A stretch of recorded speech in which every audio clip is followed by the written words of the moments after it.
ರಾಜ್ಯ ರಾಜಕಾರಣದಲ್ಲಿ ಈಗ ಭಾರೀ ಸಂಚಲನ, ನಾಯಕತ್ವ ಬದಲಾವಣೆಯ ಚರ್ಚೆ ಜೋರಾಗಿದೆ. ಈ ಕ್ರಾಂತಿ ಚರ್ಚೆಯ ನಡುವೆ ಕೆಜೆ ಜಾರ್ಜ್ ಅವರನ್ನ ಭೇಟಿಯಾದರು ಡಿಕೆ ಶಿವಕುಮಾರ್.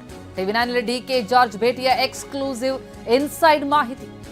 ಕೆಜೆ ಜಾರ್ಜ್ ಬಳಿ ಕೊಟ್ಟ ಮಾತನ್ನ ಡಿಕೆ ಶಿವಕುಮಾರ್ ನೆನಪಿಸಿದ್ದಾರೆ. ಅಂದ್ರೆ ಸಿದ್ದರಾಮಯ್ಯ ಮಾತು ಕೊಟ್ಟಿದ್ರು ಅನ್ನೋದನ್ನ ಡಿಕೆ ನೆನಪಿಸಿದ್ದಾರೆ. ಸಿಎಂ ಸಿದ್ದರಾಮಯ್ಯ ಕೊಟ್ಟ ಮಾತಿನಂತೆ ನಡೆದುಕೊಳ್ಬೇಕು. ಸಿದ್ದರಾಮಯ್ಯ ಆಪ್ತ ಕೆಜೆ ಜಾರ್ಜ್ ಜೊತೆ ಮಾತನಾಡಿ ಆಪ್ತನ ಮೂಲಕ ಡಿಕೆ ಸಿದ್ದರಾಮಯ್ಯ ಅವರಿಗೆ ಸಂದೇಶ ರವಾನಿಸಿದ್ದಾರೆ.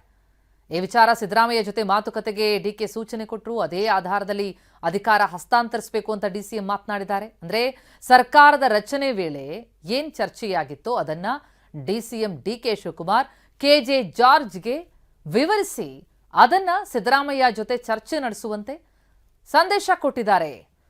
ಸಿಎಂ ಕೊಟ್ಟಂತಹ ಮಾತನ್ನ ನೆನಪಿಸಿದ್ದಾರೆ ಅನ್ನೋದು ಇನ್ಸೈಡ್ ಡೀಟೇಲ್. ಡಿಕೆ ಹೀಗೆ ಹೇಳಿದ ಬೆನ್ನಲ್ಲೇ ಒಂದಿಷ್ಟು ಸಲಹೆ ಕೊಟ್ಟಿದ್ದಾರೆ ಕೆಜೆ ಜಾರ್ಜ್. ಎಲ್ಲವನ್ನ ರಾಹುಲ್ ಗಾಂಧಿ ಈ ಬಗ್ಗೆ ಪರಿಶೀಲಿಸಿ ನಿರ್ಧಾರ ಮಾಡ್ತಾರೆ. ತಾಳ್ಮೆ ಕಳೆದುಕೊಳ್ಳೋದು ಬೇಡ. ಹೈಕಮಾಂಡ್ ಹೇಳಿದ್ದನ್ನ ಕೇಳಿ, ನೀವಾಗ್ಲಿ ಸಿಎಂ ಆಗ್ಲಿ ಹೈಕಮಾಂಡ್ ಹೇಳಿದಂತೆ ಕೇಳಿ. ಪಕ್ಷ ಸರ್ಕಾರದ ದೃಷ್ಟಿಯಿಂದ ಇದೆಲ್ಲ ಒಳ್ಳೆಯದು ಅಂತ ಹಿರಿಯ ಸಚಿವ ಕೆಜೆ ಜಾರ್ಜ್ ಸಲಹೆಯನ್ನ ನೀಡಿದ್ದಾರೆ.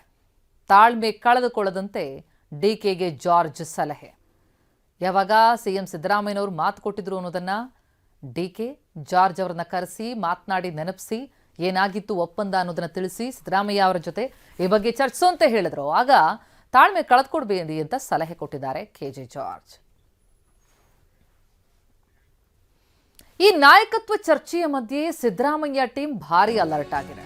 ನವೆಂಬರ್ 26ಕ್ಕೆ ಸಚಿವರು ಮತ್ತು ತಮ್ಮ ಬೆಂಬಲಿಗರ ಜೊತೆ ಸಭೆ ನಡೆಸೋ ಸಾಧ್ಯತೆ. ಸಿದ್ದರಾಮಯ್ಯ ನಿವಾಸದಲ್ಲಿ ಸಿಎಂ ಬೆಂಬಲಿಗ ಸಚಿವರ ಸಭೆ. ಸತೀಶ್ ಜಾರಕಿಹೊಳಿ, ಮಹದೇವಪ್ಪ, ಜಮೀರ್ ಅಹಮದ್, ಭೈರತಿ ಸುರೇಶ್, ಜಿ ಪರಮೇಶ್ವರ್, ರಾಜಣ್ಣ ಈ ಸಭೆಯಲ್ಲಿ ಭಾಗಿಯಾಗೋ ಸಾಧ್ಯತೆ ಇದೆ. ಮೊದಲಿಗೆ ನವೆಂಬರ್ 22ಕ್ಕೆ ಸಿದ್ದರಾಮಯ್ಯ ಟೀಮ್ ಸಭೆಯನ್ನ ನಿಗದಿ ಮಾಡಿಕೊಂಡಿತ್ತು. ಆದರೆ ಮಲ್ಲಿಕಾರ್ಜುನ ಖರ್ಗೆ ಅವರ ಬುಲಾವ್ ಹಿನ್ನೆಲೆ ಸಭೆ ರದ್ದಾಗಿತ್ತು. ಈಗ ನವೆಂಬರ್ 26ರಂದು ಈ ಸಭೆಯನ್ನು ನಡೆಸೋದಕ್ಕೆ ಸಿಎಂ ಚಿಂತನೆ ನಡೆಸಿದ್ದಾರೆ. ಪಟ್ಟದ ಆಟ ಭಾರಿ ಕುತೂಹಲದ ಘಟ್ಟ ತಲುಪಿದೆ. ಹೀಗಾಗಿ ಸಿಎಂ ಸಿದ್ದರಾಮಯ್ಯ ಅವರ ಬಣದ ನಡೆ ಕುತೂಹಲ ಮೂಡಿಸ್ತಾ ಇದೆ. ನವೆಂಬರ್ 26ಕ್ಕೆ ಸಭೆ ನಡೆಯುತ್ತಾ? ತಮ್ಮ ಆಪ್ತ ಸಚಿವರುಗಳು ಮತ್ತು ಬೆಂಬಲಿಗರ ಜೊತೆ ಸಭೆ ನಡೆಸೋದಕ್ಕೆ ಸಿಎಂ ಪ್ಲಾನ್ ಮಾಡಿದ್ದಾರೆ. ಸಿದ್ದರಾಮಯ್ಯ ಅವರ ನಿವಾಸದಲ್ಲೇ ಈ ಸಭೆ ನಡೆಯುತ್ತೆ ಎನ್ನುವುದು ಮಾಹಿತಿ. ಈಗಾಗಲೇ ಸಿಎಂ ನಿವಾಸಕ್ಕೆ ಬಂದು ಸಭೆ ನಡೆಸಿ ಜೊತೆಗೆ ಬಹಳಷ್ಟು ಡಿನ್ನರ್ ಮೀಟಿಂಗ್ಗಳಾಗಿವೆ. ಇದೆಲ್ಲ ಒಂದು ಭಾಗ. ಆದರೆ ಮತ್ತಷ್ಟು ಒತ್ತಡ ತಂತ್ರ ಜೋರಾಗ್ತಾ ಇರುವಂತಹ ಬೆನ್ನಲ್ಲೇ, ಅದರಲ್ಲೂ ಖರ್ಗೆ ಅವರನ್ನ ಸಿಎಂ ಸೇರಿದಂತೆ ಹಲವು ಸಚಿವರುಗಳು ಭೇಟಿಯಾದ ಬೆನ್ನಲ್ಲೇ ಈಗ ಮತ್ತೊಂದು ಸುತ್ತಿನ ಸಭೆ ನಡೆಸೋದಕ್ಕೆ ಸಿದ್ದರಾಮಯ್ಯ ಅಂಡ್ ಟೀಮ್ ನಿರ್ಧಾರ ಮಾಡಿದೆ. ಮೊದಲಿಗೆ ನವೆಂಬರ್ 22ಕ್ಕೆ ನಡೀಬೇಕಾಗಿದ್ದಂತಹ ಸಭೆ ಸಾಧ್ಯ ಆಗಿರಲಿಲ್ಲ. ಈಗ ನವೆಂಬರ್ 26ಕ್ಕೆ ಸಭೆ ನಡೆಸುವಂತಹ ಚಿಂತನೆ. ಎಲ್ಲ ಬೆಳವಣಿಗೆ ಕುರಿತಂತೆ ಡೀಟೇಲ್ಸ್ ನೀಡ್ತಾ ಹೋಗ್ತಾರೆ ನಮ್ಮ ಪ್ರತಿನಿಧಿ ಪ್ರಮೋದ್. ಈಗ ಸಂಪರ್ಕದಲ್ಲಿದ್ದಾರೆ. ಪ್ರಮೋದ್, ಪಟ್ಟದ ಆಟ ಬಹಳ ಕುತೂಹಲದ ಘಟ್ಟ ಬಂದು ತಲುಪಿರುವಂಥದ್ದು. ಈಗ ಖರ್ಗೆ ಬಂದ್ರು, ಅವ್ರ ಜೊತೆ ಚರ್ಚೆ ಆಯಿತು. ಈಗ ಮುಂದಿನ ಹಾದಿ ಏನು? ಡಿಕೆ ಜಾರ್ಜ್ ಮಾತುಕತೆ ಒಂದು ಕಡೆಯಾದ್ರೆ, ಈಗ ಸಿಎಂ ಸಿದ್ದರಾಮಯ್ಯ ಬಣ ಮತ್ತೊಂದು ಸುತ್ತಿನ ಸಭೆ ನಡೆಸುತ್ತೆ, ಅಲರ್ಟ್ ಆಗಿದೆ ಅನ್ನುವಂಥದ್ದು ಕುತೂಹಲ ಮೂಡಿಸ್ತಾ ಇದೆ. ಏನಾಗ್ತಾ ಇದೆ ಅಂತ? ಸುದಿಮಾ, ರಾಜ್ಯದಲ್ಲಿ ವೆರಿ ಇಂಪಾರ್ಟೆಂಟ್ಲಿ ಈಗಾಗಲೇ ಎರಡು ಬಣಗಳ ನಡುವೆ ನೇರ ಹೋರಾಟ ಆರಂಭವಾಗಿದೆ. ಆಗ್ತಾ ಡಿ ಕೆ ಶಿವಕುಮಾರ್ ತಮ್ಮ ಕೊಟ್ಟ ಮಾತಿಗೆ ನಡ್ಕೋಬೇಕು ಅನ್ನುವಂತ ವಾದವನ್ನ ಮುಂದಿರ್ತಾ ಇದ್ದಾರೆ. ಇನ್ನೊಂದ್ ಕಡೆಗೆ ಸಿದ್ದರಾಮಯ್ಯ ಬಣ ಈಗ ಇದಕ್ಕೆ ಸಂಬಂಧಪಟ್ಟಂತೆ ಈಗಾಗಲೇ ನಿರಂತರವಾಗಿ ಸಭೆಗಳನ್ನ ಕೂಡ ಮಾಡ್ತಾ ಇದ್ದಾರೆ. ನೆನಪಿರ್ಬೋದು ಅಂತ ದೆಹಲಿಯ ಶಾಸಕರು ಯಾರು ಹೋಗಿದ್ರು, ಇನ್ಫ್ಯಾಕ್ಟ್ ಡಿ ಕೆ ಶಿವಕುಮಾರ್ ಅವರ ಶಾಸಕರು ಯಾರು ಹೋಗಿದ್ರು, ಅದೇ ದಿನ ಡಿನ್ನರ್ ಮೀಟಿಂಗ್ ಅನ್ನ ಕೂಡ ಮಾಡಲಾಗಿತ್ತು.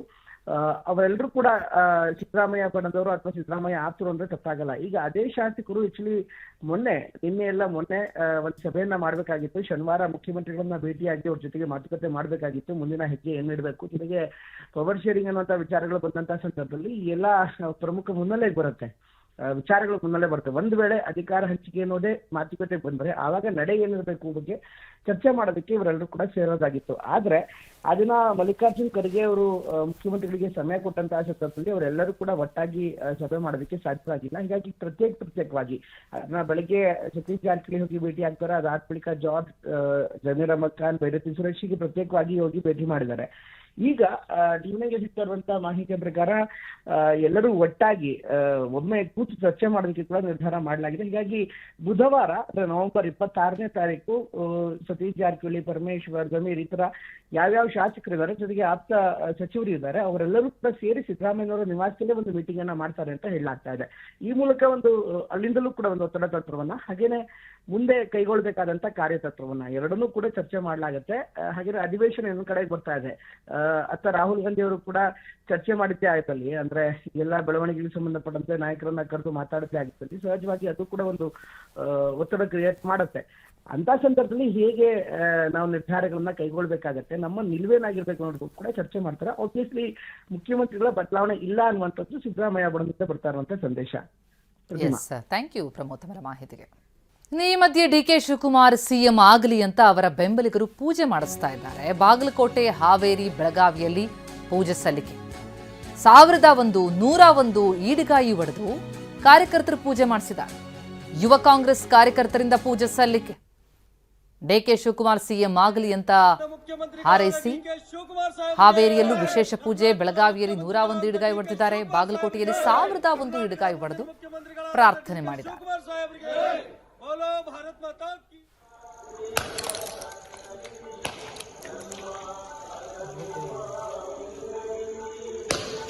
ಯುವ ಕಾಂಗ್ರೆಸ್ ಕಾರ್ಯಕರ್ತರು ಈ ರೀತಿ ಪೂಜೆ ಸಲ್ಲಿಕೆ ಮಾಡಿರೋದು, ಪಟ್ಟದ ಆಟ ಒಂದು ಕಡೆ ಕುತೂಹಲದ ಘಟ್ಟ ತಲುಪಿದೆ. ಎಲ್ಲವೂ ಕೂಡ ಹೈಕಮಾಂಡ್ ಕೈಯಲ್ಲಿ ಅಂತ ನಾಯಕರುಗಳು ಹೇಳ್ತಿದ್ದಾರೆ.